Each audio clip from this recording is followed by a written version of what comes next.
Ladies and gentlemen, welcome back to Heel Turn. The number one podcast for everything WWE. Welcome back to episode number 18. Jasper, how are you today? I'm good, mate. How are you? Yeah, not too bad. I'm alright today, but during the week it was a little bit sad because we had a few releases from the main roster. Some for real, maybe some not, but I don't know how you felt about it. I think we're praying for it to some of them not to be real. But yeah, we'll start it off with the big headliner, the old WrestleMania main event of releases. We've got Karrion Kross. Yeah, I watched his recent YouTube video explaining how he was or why he was released from WWE as well. And it's a really good insight as well because I'm sure when someone gets released from the company, we don't usually see how they are feeling internally. Obviously, we assume it's not great, obviously. But we actually got to see how Karrion Kross and Scarlett felt internally, and obviously they didn't want to leave. They felt they had more to offer. And I think the WWE Universe has spoken about that. Surprisingly, there weren't any real "We Want Kross" chants on Raw today. That's a questionable one, though, because like if we had a live US crowd, I think we would have heard a lot of "We Want Kross" chants. Yeah. So I think definitely wait and see on that one. But also, this is devastating. This is terrible news. And unfortunately, I'm afraid this isn't going to be I don't know what you think about it, but to me, I don't think this is going to be what happened with R-Truth. I think we're not going to get a Karrion Kross or Scarlett return. At least not anytime soon. I think they've really been released, and I don't really feel great about it. Interestingly, Michael Cole did say Karrion Kross's name on Raw today. Yeah. Which is an unusual practice for WWE as they let talents go. But I'm probably with you. I think this is pretty real. Yeah. I just think, Karrion Kross wouldn't have posted, an hour and 11-minute video or whatever it was. He was very visibly upset about it all happening. And in that whole documentary or 1 hour video, if you want to call it, you really got to see how he interacted with the fans. And although he's sort of playing the role as the heel, especially with how he did in his feud with Sami Zayn, trying to get the bad guy side out of him, you can also clearly tell that everything he does is for the betterment of the WWE Universe and the fans. And in that video, how he interacted with the fans at meet and greets and other small little things that he attended to. So his heart is in the right place, and it sucks to see someone's contract come to an end and expire and not being offered a new one when their heart is in the right place. It's definitely he's the perennial good guy away from storylines. He's a good worker. He'll do whatever he's asked, which is a shame because back in his time in NXT, I think we all can throw back to the best time of Karrion Kross's WWE career. It would have to be the NXT Black and Gold days. And I just would have thought that Triple H, having managed those talents in NXT, would have been able to do a better job at managing this talent in particular. Yep. There's also an interesting perspective. Everyone's chanting "We Want Kross" now, or in the last couple of months. Where was everyone for the last 4 years? Yeah. Just Oh well. That's rough. That's like Karrion Kross's career right there. Just right there. down out the window. Going down the slope. But yeah, I wish them luck. I see they've already put out booking requests, so they will be around. I wouldn't be surprised if Karrion Kross ends up in one of the bigger markets. Yeah. Definitely. And you know what? There's always room for a Drew McIntyre style redemption tour or a Cody Rhodes. Yeah, exactly. Who knows? Maybe we might call for him later down the track and we might get him. Maybe, just don't think that we've seen the last of Karrion Kross in WWE. It might be 2 years, it might be 3 years, it might be a year, it might be 5 years. But that Royal Rumble pop or that kind of Mystery big return, Yeah. you know what? We can just fingers crossed and we can hope for it. Yeah. The next one. This one I am so disappointed with because Austin Theory during the week, it was announced that he got released from WWE's internal roster. So I don't know if it's for real or not. I don't think so. But if it is, How can you allow someone who was the youngest Mr. Money in the Bank winner in history, youngest 2-time United States champion, he's a tag team champion, he's won the Elimination Chamber before, he's only 28 years old. How can you let talent like that go to waste if that is the case? I don't get it. Obviously, with Grayson Waller, I can see what they're trying to do now because Crown Jewel is right around the corner and they're obviously building him up in the lead up to Crown Jewel because it's in Australia. Obviously, there's not a whole heap of Australian talent on the main roster right now. So I see what they're doing there. And I know Theory's injured, but if this is actually true, this isn't good. And I truly believe that. This is ludicrous. Like, this is... In recent memory, like, obviously the Braun Strowmans of the world exist in, like, bad releases of the last few years. But, like, this is the worst to me. This is a guy that, like, has potential, that has proven himself to an extent to be a perennial mid-card champion, to be a good in-ring worker. People love to work with him. Good seller. Like, there's room for him in this business, and it's ridiculous to think that they've cut him. Fingers crossed there's some sort of, I guess, like he's cut from the internal roster and he might come back in some sort of way.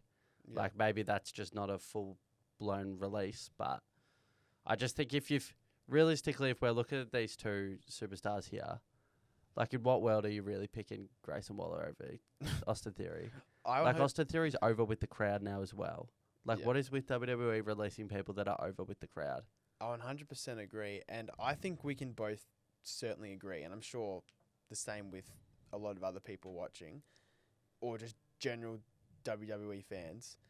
If Vince was probably still chief content officer, he'd be a world title. Theory would have been a world champ. He'd be getting the Cody Rhodes booking right now. Yeah, and I'm not saying he was like Vince's pet or anything like that, but I just think Triple H could have done so well with this breakup with A-Town Down Under. Personally, and Fraser agrees with this as well, it should have happened at Bad Blood last year because it was in Atlanta, Theory's hometown, obviously. And we have voiced before, if these two were going to turn on each other, Grayson being a babyface turning on Theory wouldn't work. And everyone wants Theory to be a babyface as well. And so I just think, Theory getting injured and all of a sudden Grayson's with the New Day. That's one way that they could have broken up, which it did unfold in the end.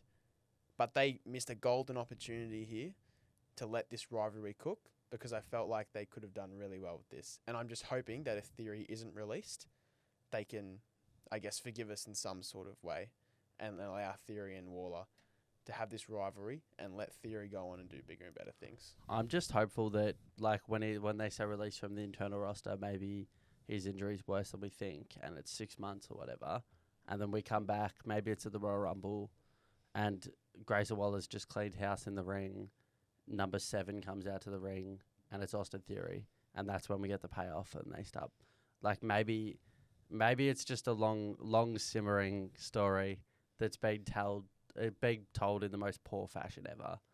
But, like, just please tell me that Austin Theory hasn't been released from the WWE. Like, that is just the most ludicrous thing I've ever heard. Yeah.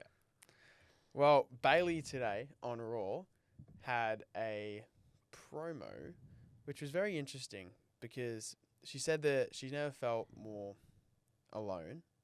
Partially, I agree with that as well. But I think they're setting up a potential heel turn for Bayley here. I think so too. And I think it'll probably be on Lyra. I think. So, yeah, I would think so. But if she feuds with Lyra, there's been whispers that Lyra needs to go to SmackDown. Like, we've said it on the pod, but there's actual reports from Wrestling Insider and stuff that they're getting ready to move someone across to SmackDown.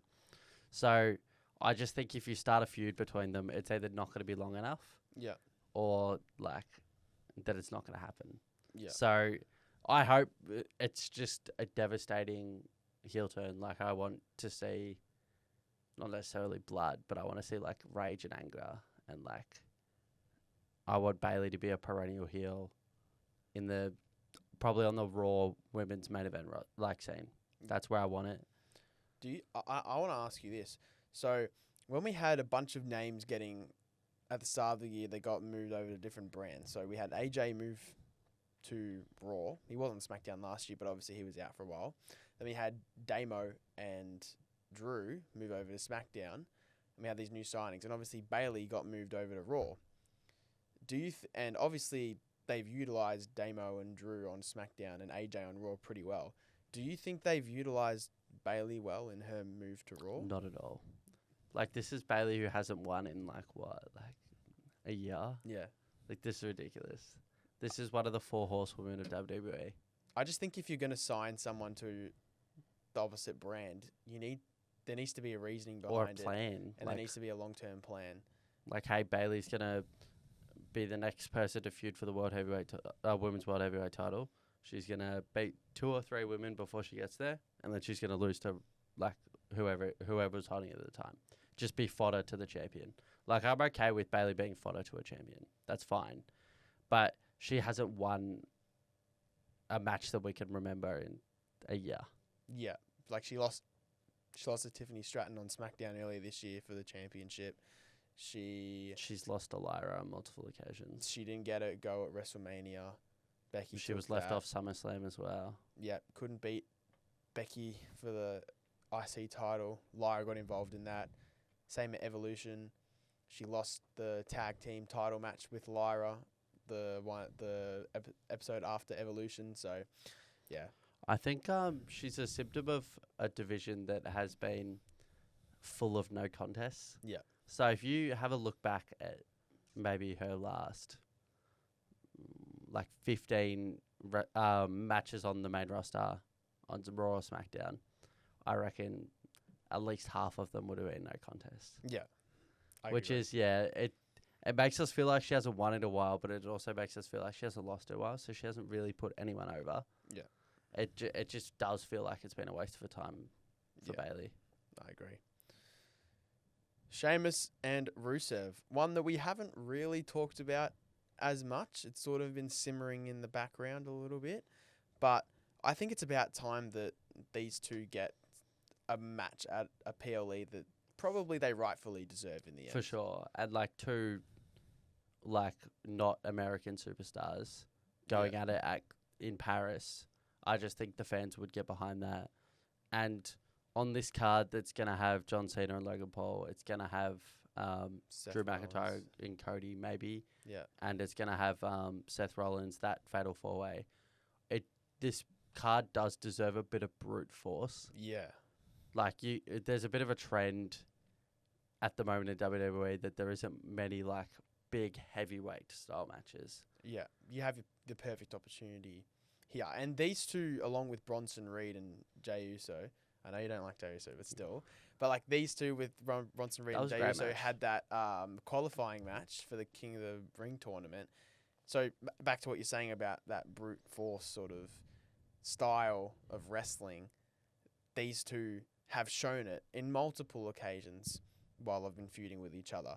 And I just think when you have 2 people brawling out ringside every single week, that just tells me that you have to utilize it now and you have to strike now. Especially, when the iron's hot. I'm Yeah. sick of watching them not strike now. Like, Damo and Aleister Black, they could have done it at SummerSlam, but they didn't.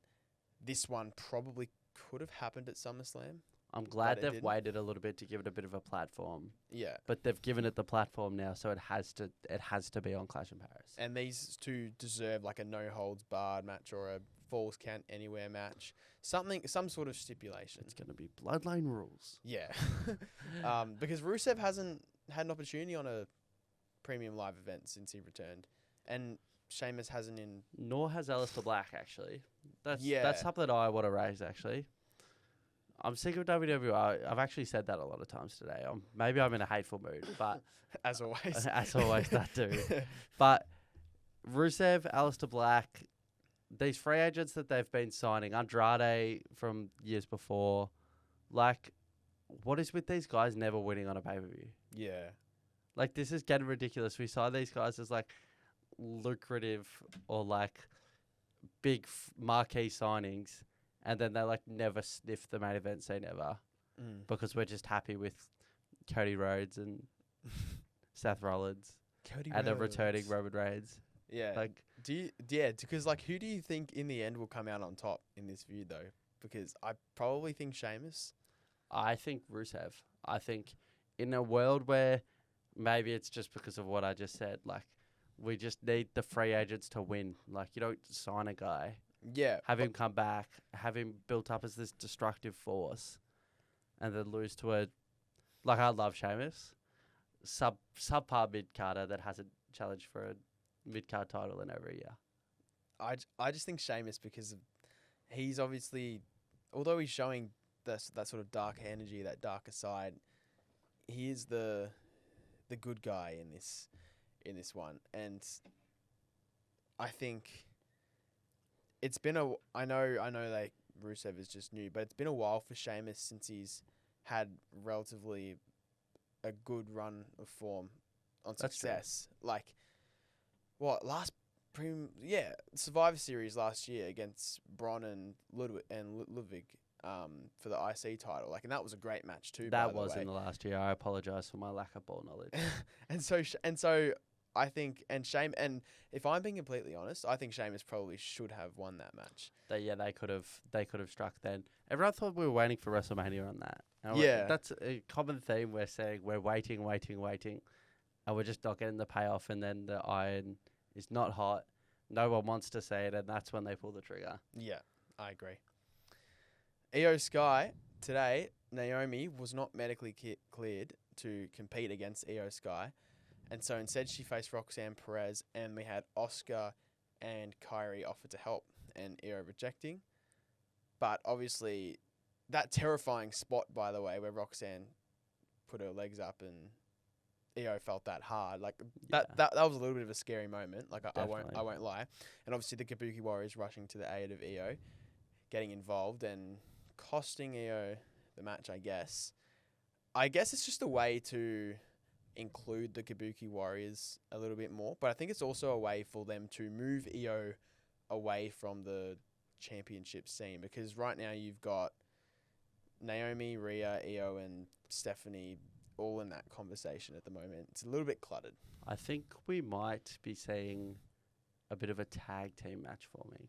Yeah. I think we could be seeing the Kabuki Warriors versus Io and Rhea. Yeah. Like, that kind of friendship they're building, like, of Io and Rhea, and how it's almost like Rhea, it's like Rhea's baby sister's Io. Like, yeah, they love to put on a good match, but there's never any malice. Like last week, for example, when Rhea approached Io and to tell her, oh, hey, I respect you, but I'm coming after the title still. And she was talking with the Kabuki Warriors. Asuka was like, Io, you go talk to your friend or something. Like, really menacing. And so I'd love to see Asuka just go full-blown heel. Yeah. And like, I think Asuka, like, I predicted Asuka to win the Queen of the Ring tournament. I changed last minute to Jay, but I did want initially. I did want Asuka to win, and so since then we haven't really seen her do much. Along with Kairi as well. Obviously they had that match at Evolution for the tag titles, but in what we thought was what we thought was the Kabuki Warriors and Io reuniting, I think it'd be better if they let it boil over a little bit more, get Io in a feud that's not involved with the women's world title, and let some new upcomers sort of take that route. That's why I would have liked to see Lyra win the IC title, and then you can add Becky into that conversation a little bit more. I agree with that. It's just with this one, either we're going to get that tag match that I just spoke about, or we're going to get a Asuka, like, devastating heel turn. Yeah. And I want the Asuka one, but it's classic WWE to be like, we'll just put Rhea and Io together. Kabuki Warriors. Yeah. Let them go at it. Or maybe... And then, but what are we going to get from that? Or and what are we going to get from Kairi? Like, maybe she's, like, in the middle of those two. Maybe she has to make a choice. Because when Oscar went missing last year, obviously Curry was still, by EO's side, sort of late last year. So, yeah, it's an interesting one. One that I probably didn't think they'd go in this direction, but now that they have, Neither do I. you sort of don't know what they're going to do. That's the one thing I'll say. Not knowing's probably a good thing. Yeah. But I'm speculating, and the pros and cons everywhere Yeah. It's pretty conflicting. Yeah, I agree. Solo Sikoa and Sami Zayn, they had a match on SmackDown. Obviously, Montreal, Sami's hometown. It was pretty likely when that got announced as well. And Sami pinned Solo.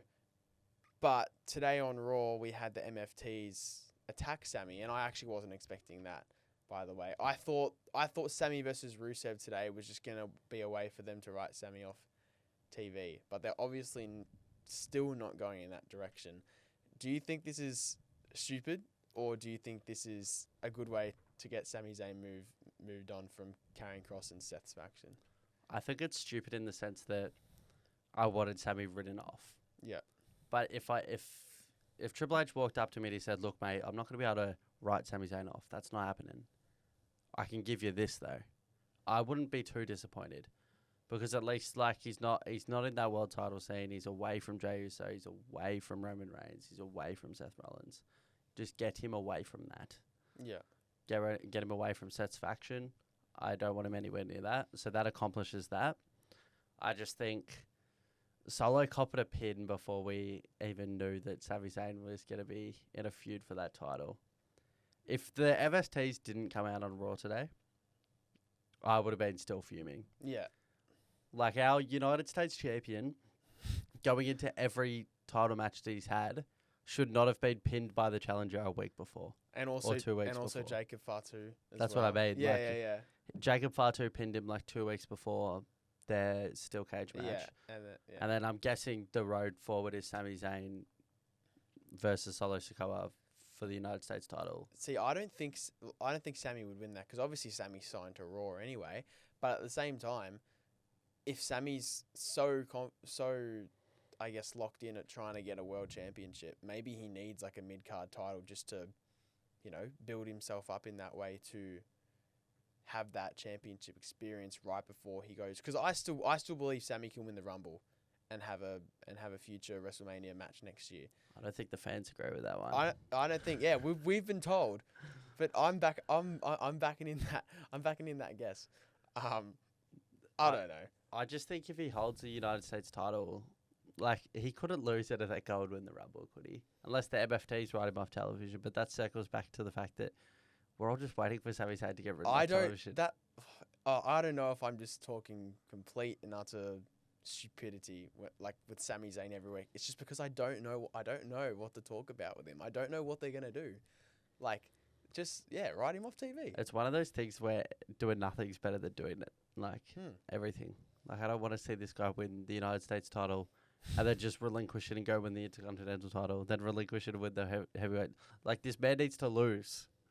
Yeah. Sammy Hogan, I'm sick of it.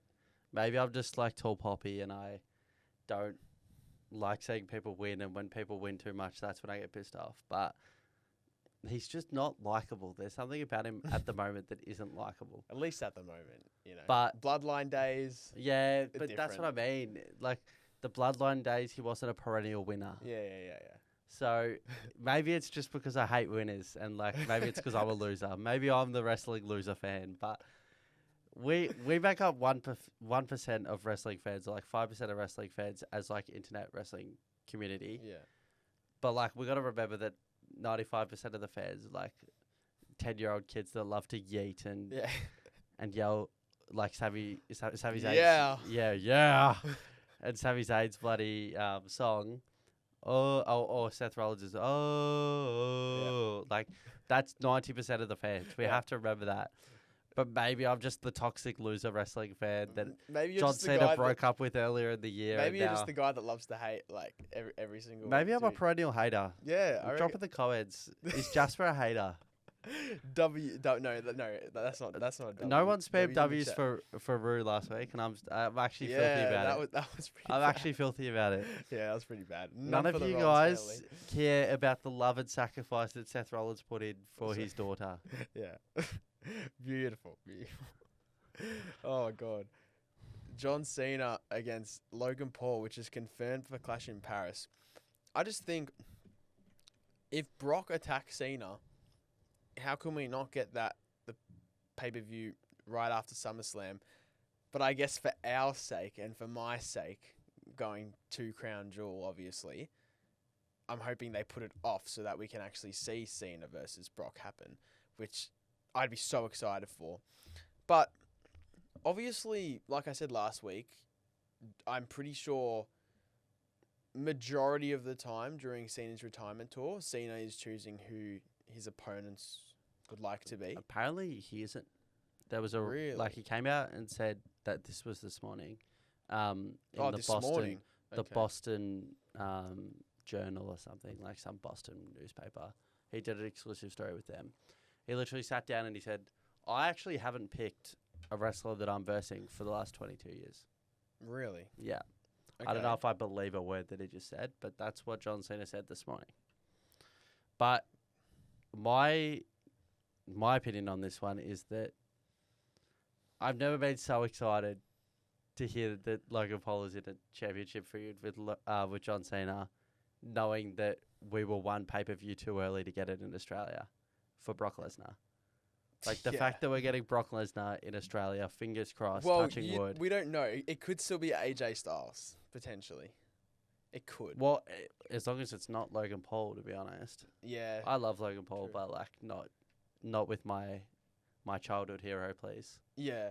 Yeah. But it's like another sort of passing of the torch moment, if you will. Like Cena, obviously passing it on to the younger generation now, the future. That's why I like Austin Theory, man. Like Cena That's and why Austin I'd love Theory. John Cena to hold the Intercontinental title as soon as possible. Yeah. Because as soon as he holds it, he'll come out on Raw and he'll be like, "If you want some, come get some." And we have Austin Theory. Because the champ is here. And then we have Karrion Kross come out Yeah. with a whole new theme and a buzz cut. And then we're like, "Oh, he's cooked. John Cena's cooked. Yeah. Killer Cross is back." That's a crazy prediction. But, like, just the fact that we could have, like, an IC title open challenge, which is a throwback to John Cena's US title open challenge Yeah. from years ago, where he put over Neville, put over an OG Cody Rhodes as Stardust, put over Rusev, put over, there's a few more, Kevin Owens, Sami Zayn. Yeah. Like, all these guys that are perennial mainstays nowadays, they all have in common that they've encountered John Cena in a mid-card match Yeah. and put on a banger. Yeah. And any match with Logan Paul will be a Will be good. Will be a decently good match, obviously. And obviously these two did team together at Money in the Bank, obviously. So I guess you could say that Logan Paul has a right to I actually feel, forgot about that. Yeah, so I think you could say Logan Paul does have a right to sort of call John Cena out on that. Like, what are you doing? We were partners, and now you've just dogged me, I guess. So there's that element to it as well. But I don't like to make early predictions just because I want to see where things go. But, like, I wouldn't be totally upset if Logan won. Like, not totally. I wouldn't be totally upset. Actually, Was that well, another look, voice crack? I think it might I hope be. not. Don't Oh. clip me. Don't clip me. Yeah. Chat, don't clip me. But But if John Cena loses another match for the retirement tour, the little kid in me will be upset. Like, the fact that John Cena is a babyface again, I said this last week, but, like, it actually brings, like, a smile to my face that, like, I can't even, like, you could wipe it off if you tried. Like, this man makes Yeah. me so happy inside. yeah. Pause, but but yeah, I wouldn't want to see him lose, but I understand that, like, if you put Logan Paul over and Logan Paul won, like, it makes sense. Yeah. But with that being said, like, John Cena should not lose another match for the tour. He should beat everyone. He should wrestle on every Raw, every SmackDown. Should wrestle 2 matches a night. Yeah. I just want everything that John Cena has. Yeah, dude. We've literally got just less than 4 months until we never see this guy again, dude. Literally. Like, it literally hit me like this week, I'm just like, crap. Like, John Cena's in a match with Logan Paul. That's when you know that it's gotten to that point. Like, he's that late in his career that he has to have a match with Logan Paul, who's literally like gonna go on after this for the next 20 years or whatever. Can John even take a pulverizer? Yeah, I'm literally questioning that. Like I don't know. This man's beautiful face. I know the pulverizer. pulverizer. Like Logan Paul helps out with that move as well to make it his own. But even that just says like a lot. Like Cena being not as physically capable anymore. But if you never give up and you show hustle, loyalty, and respect, you can do the pulverizer. Never give up, as Cena would say. That was very cringy, dude. Oh, bro. Chat, don't come after me, bro. Yeah. Spam W's for Rue and spam L's for Jasper. L's for you, bro. L's for Jasper, he's being cringe. Cody versus Drew. In my eyes, there's not much to say about this one because I think we all expected Drew, whether it was Cena or whether it was Cody.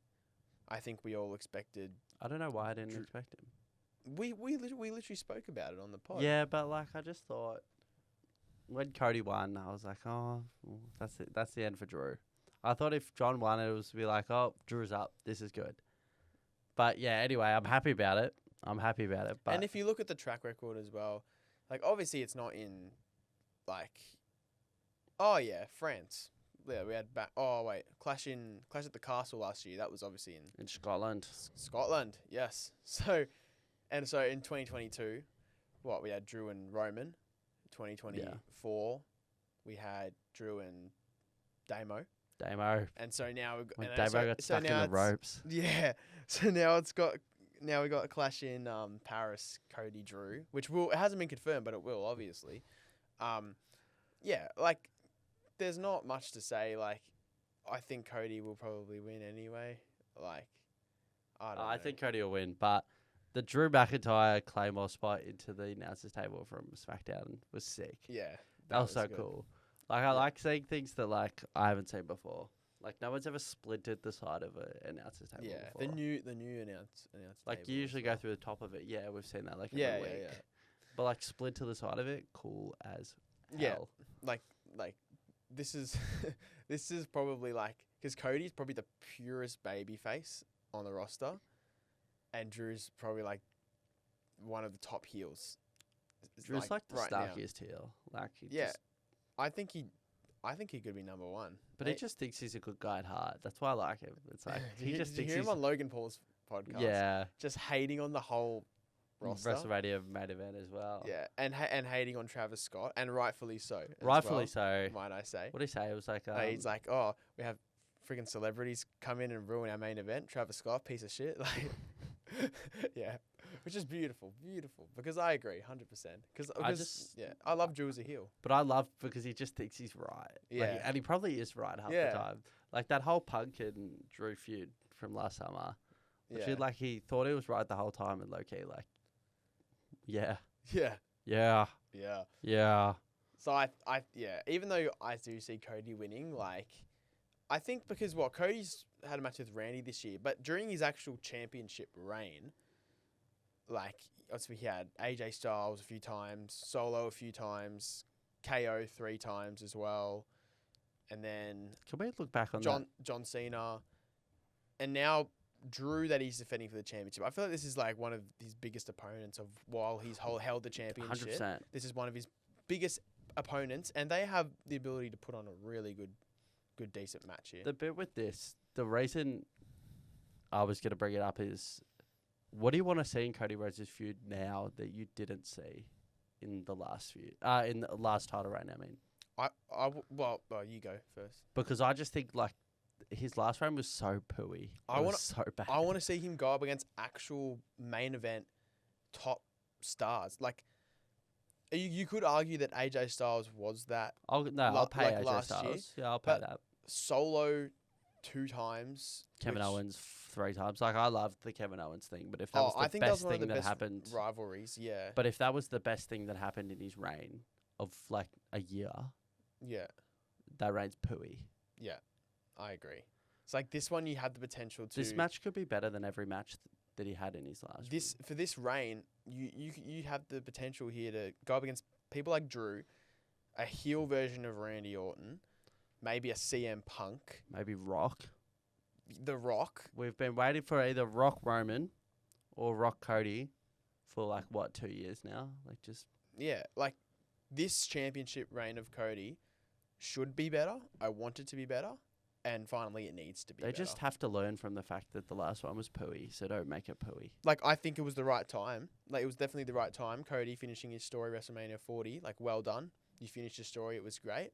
But But this isn't his first title reign anymore. This isn't WrestleMania 40 anymore. He didn't just finish the story. We don't have to feel happy and jolly for the guy. This is the next phase of Cody Rhodes. If you're going to be the future star of the company, can we actually get Cody going up against some real top caliber talent in Drew, Punk, Randy Orton, and if you really want to Oos, and maybe not. And if you really want to get him over, then get him into those matches, get him some wins. And we'll see where we go from there. and then we'll get the Cody Hogan chants going, and then Oh boy. and then Jasper the hater will be like Cody Rhodes sucks. Oh boy. The last one. Seth Rollins versus CM Punk versus LA Knight versus Jey Uso just got announced today. Main thing, why Jey Uso? Yeah, can we just like? Yeah. Yeah, that's better. Nice. Wouldn't we love to see a triple threat? I would love to see. Or maybe, I don't know, because we sort of had that at WrestleMania, didn't we? Let's already? just get the Fatal 4-Way going, but let's just have 3 dudes beat up Jey Uso for 20 minutes and like borderline make his kid cry in the front row, and then just have this triple threat match. Yeah. I don't know. Well, it's literally WrestleMania 40 again and take out Roman Reigns for LA Knight, basically. Also, Roman and Bronson, I think, are going to have a match at Clash in Paris, potentially. I want to see the Great Barrier Thief. What, Trouble Thief. Dyson Daniels. Nah, the What the Trouble hell? Thief, bro. That dude Bronson Reed is so funny. That Yeah, Shulafalo is the funniest thing I've ever Father, seen. acknowledge your tribal He's like a little thief. Eshe, bro. Yeah. He's set these, like, fucking mountain. Imagine like he changes the. Oh, that's not nice. Oh. Body shaming, bro. No, It's 2025, Liam. No, I think I might have accidentally swore. I've never sworn on the podcast before. That's bad. You swore like earlier. Oh, did I? Yeah. Oh, okay. Travis Scott, bro. Ruled that main event, bro. Anyway, Seth should win because it's a fatal 4-way. Obviously, you can have any Seth should interruption. just win. Yeah. You can have any sort of influence by anybody, unless you have someone on side with the 3 others, which I don't think you will. What do you mean, bro? Unless, huh? Oh yeah, Penta. Yeah, potentially. Oh, dude, I'd rage. Yeah. I'd be so rageful. Yeah. Oh, you wouldn't see me again. It's one of those ones. Like, remember the fatal 4-way at Backlash for the US title? Yeah. It's one of those ones which is so. Everyone just knows far See, two's that's gonna the win, thing yeah. that's the thing with fatal 4-ways these days. They're so predictable. Because there's just not enough main event talent to be There's like, not. oh, well, there's 4 dudes, there's 1 title, and I think all 4 dudes could win it. yeah, Like, it just couldn't happen anymore. like obviously you had Seth and Jay. That was one of the only times you've really praised Jay this year. Remember, like when Seth and Jay Yeah, had but that match. The problem is we don't have 3 Seth Rollinses in this Fatal 4-Way. Yeah, yeah, Maybe it would be good then, but like I love CM Punk, but as he gets tired into matches, he does need to rely on the other person yeah. to be an endurance-based athlete, and then we just got Jey Uso super kicking. Like, Yeah. I just feel like he's like a little like 12-year-old like Fortnite kid that's like super kick, super kick, super kick. Oh, bro. Frog splash. Frog splash. Frog splash. I'm pressing back. Yeah. Just spam. He's literally a button spammer, bro. He just spams spam super the kick. X. So you go yeet, yeet, yeet. Oh. Yeah, but then he charges up his special move where he goes, Yeah. Let's do that. and then he taps all 4 bumpers actually at once. I and wonder- his music I goes actually off. wonder if they'll add that into 2K26 next year. I wonder if they'll actually like, Oh, but make it like a separate cutscene. So it's like, the fight will be going on, and then the camera like it dissolves, and then it opens back up again, and Jey Uso's just no, it gives you an doing option. It's that. A, replay your music, or B, Jey Uso gets released from WWE. Oh, bro, you're so harsh. Bro. I wouldn't go that far. Nah. Boy, this is like massive L's in the chat for you today. Like spam L's in the chat. Dude, everyone's spamming L's in the chat for Jasper. You're gonna be the most hated. Nah, but when Australian- you look back on this event, we'll fast forward. How long is it away? 3 weeks. Yeah. 3 weeks. Fast forward 3 weeks. This clip is gonna get posted 3 weeks when Jey Uso is not a top. He's literally gonna be the worst contributor in this match. Let me put it there for a start. And when you think, oh, maybe Jey Uso is a mid-carder. Maybe Jey Uso doesn't deserve to be in a world title match. Come back to this very clip. I'm telling you. I've been saying it for a while. I know you agree that he's upper mid-carder. He shouldn't be in the main event perennially. But, like, I'm devastatingly hating this guy. Well, we're going to wrap it up here today on Heel Turn. This was episode number 18. Thank you so much for tuning in. Or listening on Spotify, because we are on Spotify. We are on Spotify now. Apologies for not getting it sooner, but we are on Spotify now. So thank you so much for watching or listening. However you tuned into the. Nah. See you We next. don't want to get copyrighted, but yeah. I was about that. That would have been a good way to end the podcast. Dude, it would have been massive, but we would have got copyrighted, bro. I would have. Yeah. We'll see you next week. Spam Episode L's in 19. the chat. Fraser will be back next week. Fraser back, big. Which will be huge. And go follow us on our socials, Instagram, TikTok, Twitter. Listen to us on Spotify, @heel_turn WWE. See you next week, episode 19.